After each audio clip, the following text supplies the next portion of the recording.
Кыргызстан футболчулары Бириккен Араб Эмирлигинин командасын ута алабы? Оюн Абу-Дабиде 21 январь күнү өтөт.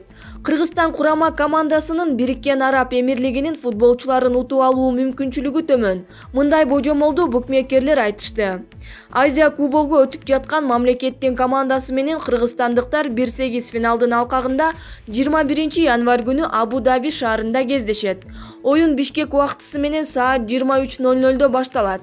Марафон бет деп аталган букмекердик контора кыргызстандыктардын жеңишине 7,7 коэффициентин койсо, арабтарга 1,45 берген. Ал эми негизги оюндагы тең эсепке 4,3 берилген. Эскерте кетсек, Кыргыз Республикасынын командасы тайпалык беттеште Кытай жана Түштүк Корея командаларынан утулуп, филиппиндиктерди 3-1 эсеби менен утуп алган. Плей-оффко улуттук команда тайпадагы 3-орунда чыккан.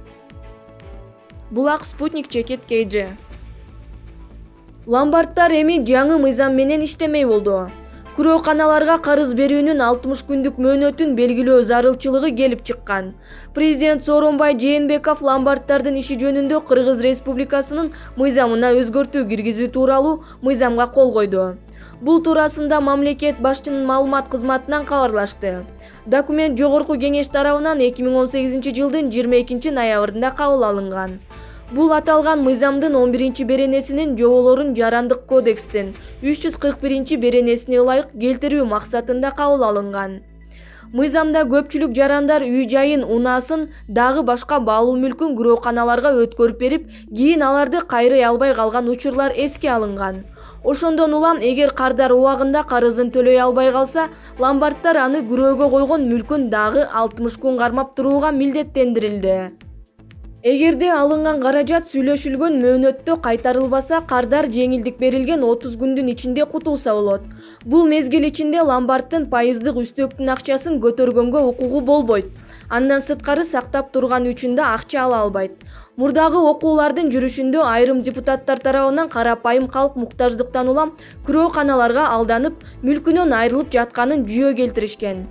Жарандардын укугун коргоо жаатында тиешелүү чараларды көрүп, алардын ишине көзөмөлдүү күчөтүү учуру талабы экени белгиленген, деп айтылат Жогорку Кеңештин сайтында.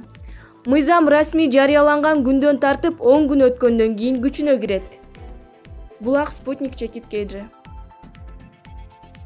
Бишкекте $2,5 миң үйрөтүлгөн жырткыч сатылууда. Экологиялык жана техникалык коопсуздук боюнча мамлекеттик инспекциясынын өкүлү жырткычтын сатылышы боюнча текшерүү иштери болоорун айтты. Борбор калаада үйрөтүлгөн ургаачы аюу сатылып жатат. Бул тууралуу Буг-эне коомдук фондусунун директору Салтанат Сейитова өзүнүн Facebook баракчасына жазды. Аюу сатылары тууралуу жарнама берген адамдын жазганына караганда, жырткыч колго үйрөтүлгөн, чип тагылган жана бардык документтер бар. Сейитова мурда бул аюу Бишкектеги дүкөндөрдүн биринен кармалган деп божомолдоодо.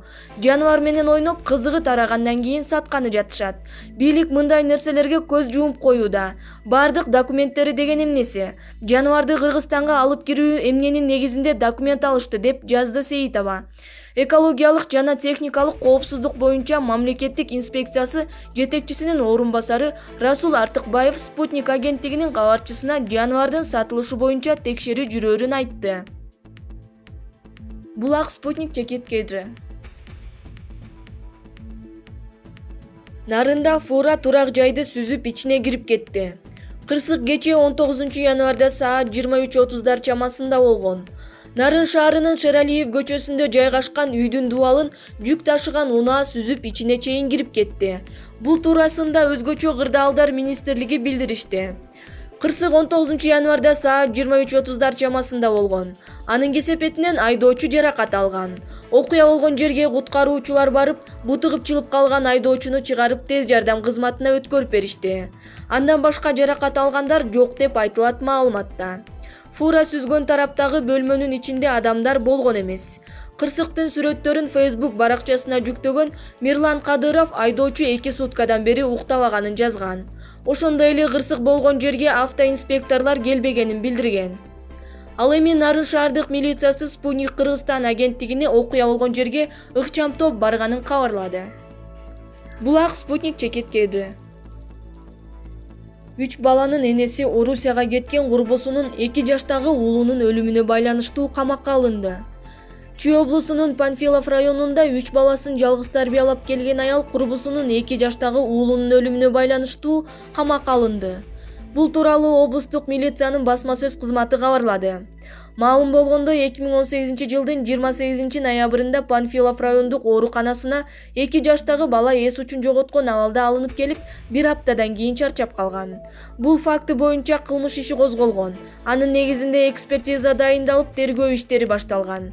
Милициянын ошол учурда берген маалыматына караганда, баланын апасы 2018 жылдын ноябрь айында Орусияга кетип, баланы 32 жаштагы ЭС аттуу курбусуна таштап кеткен.